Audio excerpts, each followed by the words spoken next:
Valentine's, the day of love, heartache, and heartbreak, is a few weeks away. So, let's take a look at a tragic romance with my comic review this week. The story is called Always on My Mind, published in issues 24 and 25 of Incredible Hulk Volume 2 in early 2001. It was written by Paul Jenkins, with artwork by John Romita Jr. This story is all about the unceasing rivalry between the Hulk and the Abomination, and how both monsters have caused irreparable damage to the other throughout the years. Always on my mind is the boiling point of their feud, though, when the truth behind the then recent death of Bruce Banner's wife Betty was finally revealed.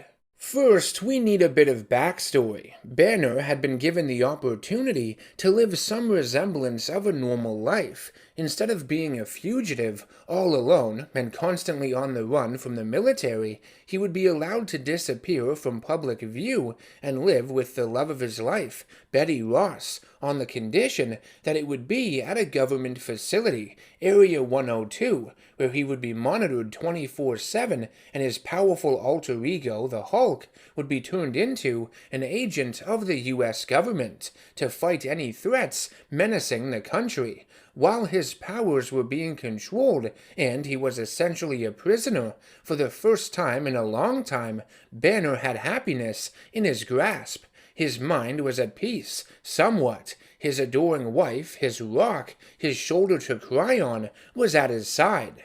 Sadly, this apparent bliss was short-lived.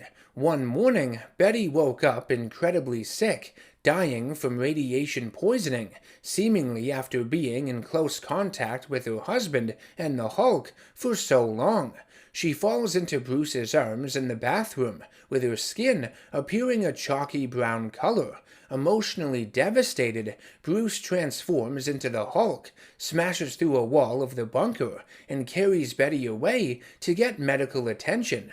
Betty's father, General Thaddeus Thunderbolt Ross, who was never really liked Banner, feeling he was weak and unfit to be with his daughter, especially after becoming the Hulk Menace, a menace he has relentlessly hunted for years, is woken up by the commotion and finds the Hulk sitting like a crying child outside the medical bay. When General Ross goes in and sees Betty lying in one of the beds and is told the reason as to why, he snaps. He starts punching the Hulk, blaming him for what has happened and calling Banner a coward, hiding deep inside his green-skinned tank and not facing up to what he's done. Bruce would eventually take responsibility and examine his wife's body, placing his wedding ring in her hand for good luck. Banner would activate a large machine that looks to cure Betty and regrow her cellular tissue. At first, it appears to be successful, and Thaddeus begins apologizing to him for everything, but it's premature, as Betty experiences a complete circulatory collapse and dies suddenly on the operating table. Attempts are made to resuscitate her, but to no avail. The muscles in her hand weaken, and Bruce's wedding ring falls to the floor. After 10 long minutes, Betty's time of death is officially recorded. Immediately following his wife's death and her cremation, Banner would try to take his own life, and whenever he transformed into the Hulk, tears would run down his face, a rare sight, because the Hulk's existence is why Betty no longer did. He would be monitored even more closely at Area 102, with guns trained on him at all times. Without Betty there with him, it didn't feel like home anymore, just a lonely prison, which is why he had to leave. After breaking out, things went back to the way they were before, with Banner on the run and the U.S. military hot on his tail. General Ross would end up taking control of Area 102 and rename it Hulkbuster Base, using every resource at his disposal to hunt the Hulk down and kill him. He had been experiencing vivid nightmares of the gamma bomb explosion, with his daughter taking the full force of the blast instead of Banner. her body disintegrating like Sarah Connor's in Terminator 2, a powerful visual. It would be revealed that Thaddeus had secretly kept his daughter's body in cryogenic stasis until he was able to find a way to revive her, though he wouldn't say his name out loud in the presence of her. In respect for her and her love, he would promise that the one responsible for her condition would pay. It's an eye for an eye, a pound of flesh for a pound of hers. With the help of his good friend Rick Jones, Bruce is able to sneak into Hulkbuster Base, posing as a janitor. He refuses to believe it was him that poisoned Betty, feeling it didn't make enough sense. He breaks into a lab where the blood samples of all the gamma mutates are located. He tests his blood with the radiation that affected Betty, and the match comes back negative. When he finds the sample that is the match, the name on it causes his heart rates to increase, and he transforms into the Hulk and must fight his way out of the facility. Elsewhere in the small town of Constellation, Arizona, a large reading of gamma radiation is detected, and the town is completely destroyed, essentially wiped off the map. General Ross goes in alone to investigate, and finds that Emil Blonsky, the Abomination, is responsible. Ross shoots at him multiple times and gets a lucky shot in that draws blood. Abomination recognizes the face of the general as the father of Betty Ross and admits to killing her. He also explains why, that he and the Hulk are both fueled by their hate of the other. Blonsky had suffered humiliation after humiliation from his countless defeats, and his loneliness would turn to bitter jealousy when Banner was able to find true love, someone that cared for him unconditionally despite his monstrous appearance. Emil's wife back home, Nadia, thought he had perished after his accident and ended up moving on from him. Abomination sought to kill Betty to get even with the Hulk. He felt it was only fair. It was true that Betty had been poisoned by the radiation from Banner, but she was able to be cured, and would have been, if not for the fact that Blonsky had finished her off by switching the sample of fresh blood pumping into her with a bag of his poisonous irradiated blood instead. Abomination calls Betty's death unfortunate. She was innocent and shouldn't have had to die, but like they say, all's fair in love and war. On we go now to Always on My Mind. Bruce still finds himself thinking of Betty years after her untimely demise. He's told to write a letter speaking to her directly to help him cope with the loss. He shares his own life experiences when he first met her and they had begun dating. How surreal it felt being with someone as amazing as her, that looking at her was enough to calm him down and keep his angry green side at bay, and how sad he is that she's gone, that he doesn't have that sense of security anymore, and even blaming her a little bit for leaving him to deal with everything by himself. If you've ever lost a loved one, you know how it is with these thoughts. Sometimes they go a mile a minute. Emotions get stretched every which way. They can be incredibly irrational.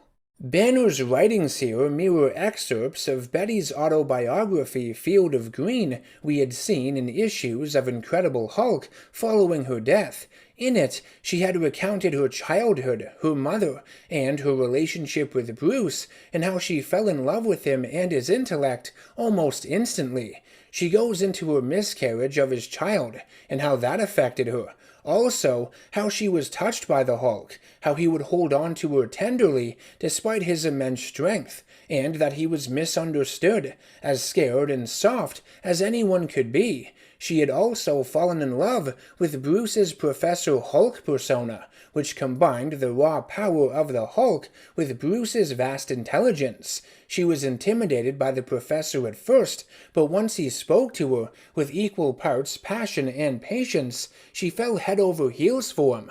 I'm sure his height, muscles, and size of his, factored into it too, Betty. Let's not kid ourselves, hon.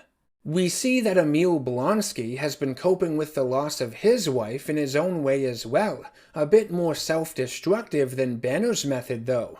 The Abomination has been covering himself in a black cloak, mask, and white gloves, and has been teaching Saturday morning writing classes at a local library in New Hampshire. As random and ridiculous as all this may sound, it does provide him a way to express his emotions under the veil of anonymity. Given his frightful appearance and criminal status, his students figure he wears the getup because he may be sick or horribly disfigured underneath. The costume definitely has a dramatic flair to it, like something the Phantom of the Opera would wear. In one of his classes, Mr. Blonsky tells his students a tragic tale, a reimagined version of his origin, about a man who left his love Nadia to steal magic from a foreign land, a magic that transformed him into a hideous monster. He would encounter the magician responsible for casting the spell, the man he believes stole his life and prevented him from returning to his beloved, who wound up forgetting him. I said Blonsky's grieving method is more self-destructive than Banner's because for a whole week leading up to each Saturday morning class he teaches, he walks into a lake and sleeps at the bottom of it in a desperate attempt to drown out the emptiness he feels in his heart. He is trapped inside his physical body as well as his sad emotions.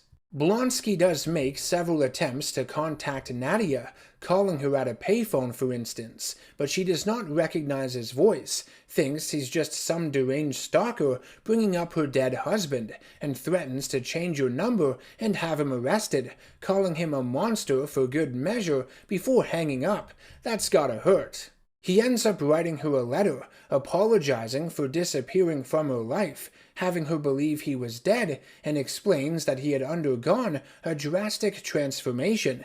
He says his goodbyes to her before walking into the water again, wallowing in despair. Nadia would eventually learn of Emil's survival a year or so later, and that he had become the Abomination, but her love for him would turn to fear and disgust at that point, before she herself would suffer an untimely death. Anywho, General Ross would meet with Bruce. He forgives him and wants to work with him to bring the real culprit behind Betty's death to justice. Being the piece of shit that he is, he shows Bruce that his wife has been lying in stasis the entire time. Her cremation and funeral had been a lie, and that he knows the current whereabouts of Blonsky, thanks to a group of men he had ordered to spy on him. He does this not out of the love Bruce has for his daughter, but to use him and his powerful alter ego as a weapon to enact his revenge against Betty's killer. Ross manipulates Banner's emotions here, triggers him on purpose into turning into the Hulk. Bruce awakens high up in the mountains and mourns Betty, not able to get the thought of her lifeless body in that glass container out of his mind. He's being covered in a torrential downpour of rain. Obvious comparisons can be made between this image and the image of Abomination at the bottom of the lake. Within his mind, Bruce and his other personas, Joe Fixit and Professor Hulk, begin arguing with one another over Betty and what they should do. Bruce would end up succumbing to his emotions and transforming into the Savage Hulk to go after Abomination. Savage Hulk is Banner's least intelligent, most violent, and virtually unstoppable version of himself when his anger overwhelms him and nothing else remains. Scary. Suspecting that he has been found out, Abomination chooses to leave his writing class for good, giving his students the gift of one final poem before he departs. Later, as he walks out of the lake to move on to another city or state, he is attacked by the Hulk from behind. I know I use the term hard-hitting a lot when describing fights between heroes and villains in these storylines I look at, but man, this one might just take the cake. You feel every blow and the burning sadness and anger fueling each one of them. How much these two absolutely fucking despise the other. The artwork by John Romita Jr. is what elevates it to a whole other level. The Hulk and Abomination would draw blood from one another. They fall into a river and crash into the bottom of a dam.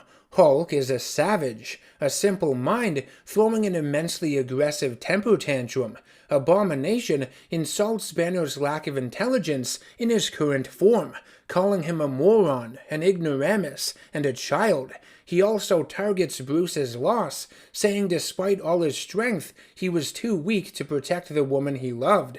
He goes so far as calling Betty worm food that can never be brought back. Damn. The fight ends when Abomination is pinned to the ground and Hulk pummels him, getting angrier and angrier with each strike, increasing in power, and it looks as though Abomination's tough, scaly hide is being chipped away at, or his skull is becoming fractured by the onslaught, one that will surely kill him if it persists. Blonsky begs the half-wit Hulk to finish him off, saying it would put both of them out of their misery, but their green guy hesitates and transforms back into Bruce Banner. Abomination would be imprisoned at Area 51 in a special device that had once held the Hulk. Banner visits him and puts on an infinitely repeating security camera video of Blonsky's last meal with his wife Nadia before he left for his mission to the United States. It was the last time she told him she loved him. Once more, Blonsky begs his enemy for mercy, but Banner refuses to give him it. He tells Emil that he has done this to himself. He has to live with his choices. He will taste the pound of flesh he took away from him for the rest of his days, and Bruce hopes he chokes on it. So that was always on my mind. Romantic, isn't it? Despite all the violence and disturbing elements it has, of course. I'm not that well versed in the Incredible Hulk as much as I am other heroes, but it is one of my favorite Hulk comics I have read. It's entertaining, one I always think back to after all these years. It has a very simple narrative, but also a very visceral one too, heavy emotions pumping through its veins from start to finish. And it's probably the best featuring the Abomination, with how perfectly it paints him and how far he is willing to go to settle his score with the Incredible One. Betty would eventually be resurrected by MODOK and the Leader during the Fall of the Hulk storyline in the late 2000s. She would undergo a similar procedure that transformed her father into the Red Hulk to become the Red She-Hulk. The villains would brainwash her and send her to kill her father after he had betrayed them. She ends up knocking him off the top of the Empire State Building. In World War Hulk's, Red She-Hulk's true identity was revealed to Bruce after she was stabbed by the sword of Scar, Hulk's son, conceived during the Planet Hulk storyline. It appeared that she was going to die again, but transforming into the Red She-Hulk would heal her of her injuries. Then, in the 2010s, her Red She-Hulk condition would be cured altogether by another one of Bruce Banner's Hulk personas named Doc Green.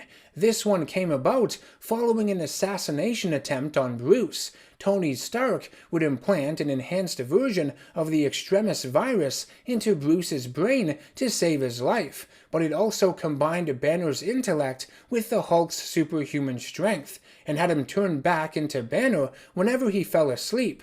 Doc Green may be the smartest of all of Bruce's alter egos, because it's the only one that has been able to cure gamma mutations of this kind.